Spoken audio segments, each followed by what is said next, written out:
Of course, at Magnite, you guys represent publishers across the board, in terms of different media. Tell us about sort of the evolution of omnichannel planning as something we've talked about. Where does that stand? Yeah, so this is really in progress, but this is our thesis as a merger. So when we took Telaria, really the number one connected TV supply side platform, and merged it with Rubicon Project, which is really the number one platform for omni-channel, not including connected TV, and put that together, you've got a real powerhouse in the business. And this has been our thesis. And what we're doing is working with our buyers and how they can look at one buy holistically, how they can look at audience holistically, and not just, I need to buy a platform, but now I need to find the audience, and almost getting into this platform agnostic approach where I could find moms, or I could find whatever addressable target or audience-based target you're looking for, any platform, any time of the day, whether desktop, whether mobile, whether connected TV, whether video, really, it doesn't matter. We believe over time, you will see more and more of these type of buys where a campaign or a buyer will come in and say, I just need to reach this. How can you, Magnite, find that through your programmatic pipes and the reach and the scale that you get across all your different premium publishers? And we'll be able to do that. Again, tying it all together, one buy for advertisers. We're having more and more of these discussions. There's more and more campaigns that are starting to do this and start to kind of prove the thesis of our merger, which is incredibly exciting. And yeah, this is where the business is going to start to go, Andy, and especially now with automation behind it and the programmatic pipes, which is what we do well and we specialize in. It's just going to make buying faster, optimization quicker, the ability to, from pitch to pay, the entire process and procedure will just be a faster, more cohesive buy or more cohesive discussion with buyers. So very exciting, Andy, and it's really all just starting to come together. So, Adam, today we're going to talk a little about healthcare, which is a massive category on television, starting to migrate to OTT.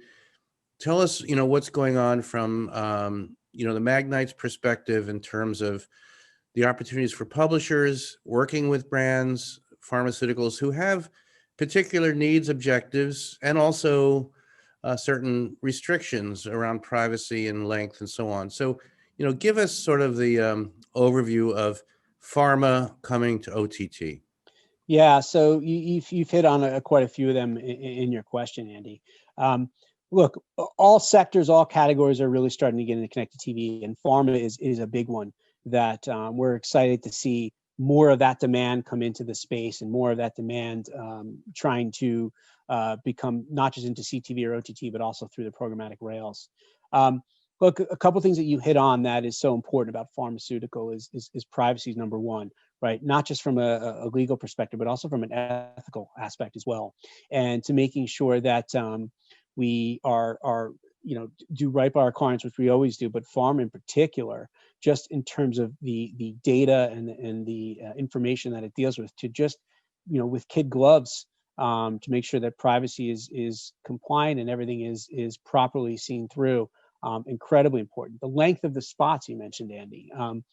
The relationships with pubs is very important to get clearance, because a lot of the spots in pharma are 1 minute spots, 45-second spots, longer than just 30, because they have those disclaimers that many of the spots have to air. So that gets more hand-holding and more attention to just get the clearance that you'll need to get for these longer length spots across our publisher base.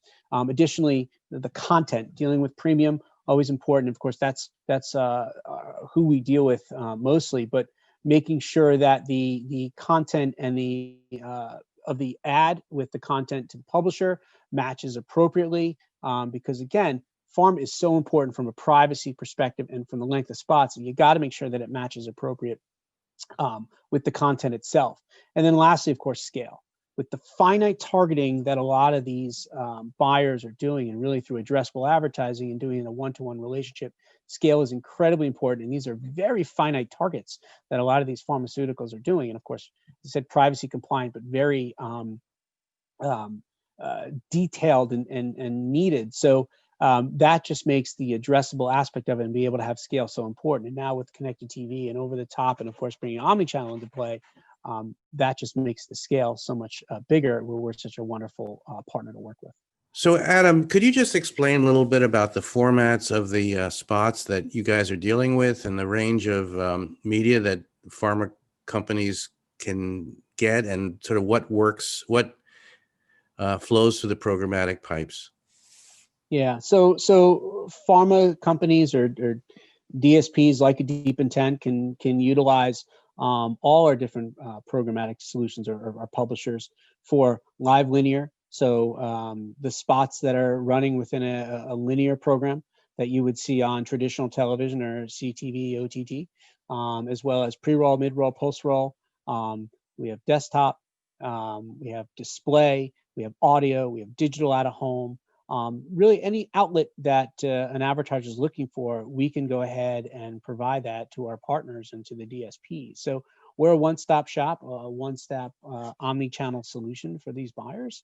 And for pharma in particular, and for DSPs like DeepIntent, it's just great to look at our entire portfolio, where they can find the proper audience that they're addressing and targeting, because it's such a finite target, where they can get their longer spots out because of the disclaimers and the clearance that they're looking for, and how they can be in top tier premium content that we supply across all these different outlets and platforms.